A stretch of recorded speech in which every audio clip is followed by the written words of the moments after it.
E si parte così, col botto, 1° gennaio 2022, Renault dichiara sulle piattaforme Instagram che chiude definitivamente i battenti. Verrà sostituita da Alpine, che faceva già parte del gruppo Renault dal 73, chiuse nel 95 e poi riaprì nel 2012.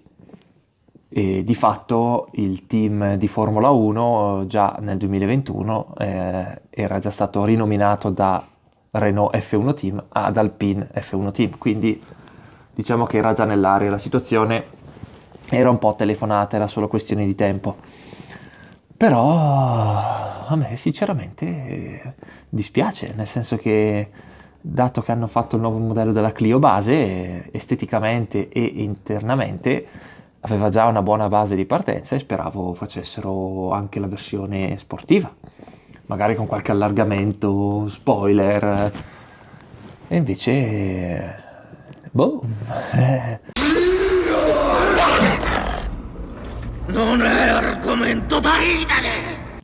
evidentemente hanno preferito puntare su una sola sezione sportiva. Renault Sport nacque nel 76 dall'unione tra Gordini e Alpine, dove cominciarono a competere in Formula 2, Le Mans, poi nel 77 Esordì in Formula 1 con la RS01, dotata di un motore turbo V6 1500 e furono i primi ad aver introdotto un motore turbo in Formula 1, mentre tutti gli altri correvano con aspirati.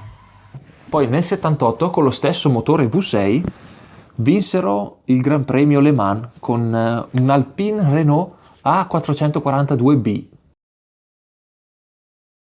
Nel 79 invece arrivò la prima vittoria in Formula 1 sul circuito di casa. Alla guida c'era Jean-Pierre Jabouillet. Come si scrive? Ilunga, due volte si ripete. Sì, un nome che si moltiplica ogni volta che lo si parla. Non so come cazzo si legga, su una RS 11.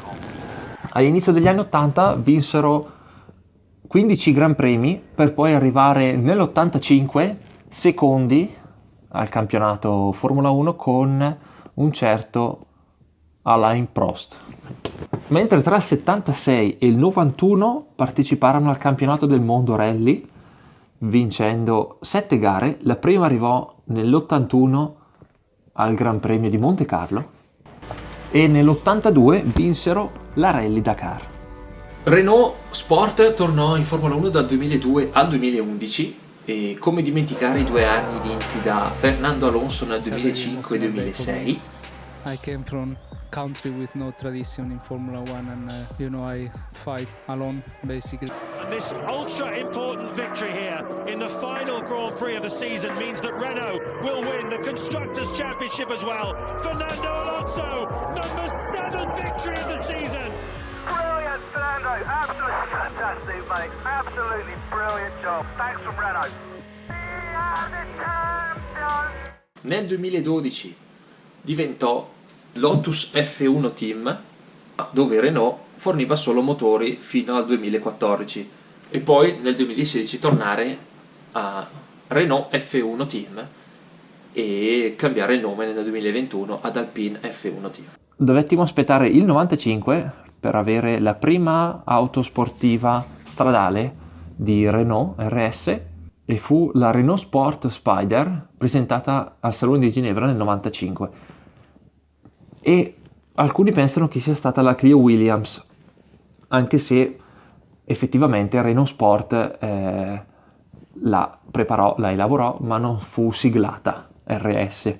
Poi ci fu la prima Clio RS, che è la seconda generazione, nel 98 con 172 cavalli, dove parteciparono anche i rally, ma le categorie minori. Nel 2006 esce la nuova versione della Clio RS3, monta un motore 2 litri aspirato 200 cavalli, mentre nel 2010 fecero il restyling, cambiarono praticamente solo il muso, il motore è lo stesso ma fecero anche la versione Gordini, devo dire spettacolare, con questo blu e le strisce bianche che percorrono tutta la carrozzeria. Per poi arrivare al top di gamma dell'ultima generazione della Clio RS Trophy con 220 cavalli. Non è questa qua è la Clio RS pre-restyling 200 cavalli. Poi ci fu una delle più amate tuttora di Renault, che è la Clio V6 con un motore 3000 da 230 cavalli, che poi nel 2003 fu spinta ulteriormente fino a 255 con alcune modifiche riguardante l'allargamento della carreggiata, hanno allungato un po' il passo e è una delle Clio sinceramente che preferisco di più in assoluto, penso anche una delle più amate degli appassionati. Non ho mai avuto occasione di provarla, ma mi piacerebbe molto sentire che sensazioni regala questo tipo di motore ficcato dietro, non in quel posto dove voi pensate, ma dietro le spalle. Renault, per festeggiare i 40 anni di Renault Sport e il ritorno in Formula 1, creò la Clio RS16, una bomba pazzesca di Clio. Sostanzialmente cosa hanno fatto? Hanno montato la Megane RS Trophy dentro a una Clio, ha lo stesso identico motore da 2 litri 275 cavalli, stesso impianto frenante da 350 mm, sospensioni, impianto di raffreddamento, è stata allargata di 6 cm e monta cerchi del 19, scarico a Krapovic, cambio manuale, e tutto questo è stato realizzato in soli 5 mesi e poi presentato al Gran Premio di Monaco.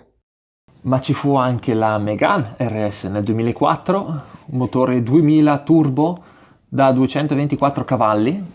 La Megane ha avuto diverse versioni durante gli anni, dal 2005-2009 la versione 225 Cup, poi ci fu la F1 Team R26 dove celebrarono i mondiali di Formula 1 vinti da Fernando Alonso. E poi c'è la versione dal 2009 al 2016 e aveva la Trophy, 250 cavalli, erano 2 litri, trazione interiore, cambio manuale, mentre poi ci fu la versione del 2018 presentata al Salone di Francoforte e ci sono le 3 versioni, 280 Sport, la 280 Cup e la Trophy. Il motore è un 1.800 turbo, 280 cavalli. La versione più potente ed estrema della Megane è la Trophy R, realizzata in soli 500 esemplari, monta un motore 1.800 da 300 cavalli e 400 Nm di coppia ed è praticamente un'auto da competizione targata, omologata da strada, perché pesa 130 kg in meno della Trophy. Cerchi in lega in carbonio da 19. Su 30 esemplari è possibile adottare l'impianto frenante carboceramico Brembo, mentre per l'assetto monta sospensioni Öhlins regolabili, geometrie completamente riviste e gomme Bridgestone appositamente realizzate per questo modello, scarico completamente in titanio a Krapovic, scatta da 0 a 100 in 5,4 secondi con velocità di punta di 262 km/h. Ma c'era un'altra macchina che realizzò Renault Sport nel 94 ed era ancora più estrema della Megane Trophy R, non so se tutti se lo ricordano, è la Espace F1, dove realizzarono questi 2 prototipi nel 94, presentata al Salone di Parigi, e montava lo stesso V10 da 3.500 di cilindrata della Williams da Formula 1 FW15C, e non oso immaginare che razza di mezzo fosse, nel senso che l'Espace, non so se avete presente, sembra quasi un minivan, un mini camper. Io ho avuto la possibilità di guidarla, non ricordo di che generazione fosse, ma era una cosa traballante di qua e di là, con questo enorme parabrezza, sembrava essere affacciati sul mare da una crociera, sembrava di guidare, e non riesco a capacitarmi di immaginarmi di avere un motore V10 dietro da 780 cavalli sarà stata ingestibile quella macchina, non ho idea. L'hanno guidata nel 95, presentata dalla stampa su una pista guidata da Alain Prost e Derek Bernard, poi nel 2002 da un pilota di rally, un certo Jean Ragnotti, in occasione del ritorno della Renault in Formula 1. Renault Sport nel 2014 creò la Renault RS01, che va a riprendere al nome della prima Renault che partecipò al campionato di Formula 1. Questa supercar è stata realizzata e pensata per un campionato monomarca chiamato Renault Sport Trophy. Monta lo stesso motore della Nissan GT-R portato a 500 cavalli, è un V6 biturbo 3008 di cilindrata, cambio automatico e sequenziale di provenienza SADEV, il telaio è in carbonio, le sospensioni sono push rod, impianto frenante con dischi carboceramici da 380 mm con pinze a 6 pistoncini. E così finisce purtroppo la storia di Renault Sport. Ho pensato che i saluti fossero d'obbligo all'interno della Clio RS. Speriamo solo che Alpine segua la tradizione di Renault Sport creando macchine sportive ma accessibili un po' a tutti e che ci faccia sentire dei piccoli pilotini nella quotidianità di tutti i giorni. Spero che il video vi sia piaciuto, che l'abbiate trovato interessante. Se così fosse lasciatemi un like, iscrivetevi al canale e fatemi sapere nei commenti qual è la vostra RS preferita. Grazie di aver visto questo video e ci vediamo alla prossima. Ciao belli!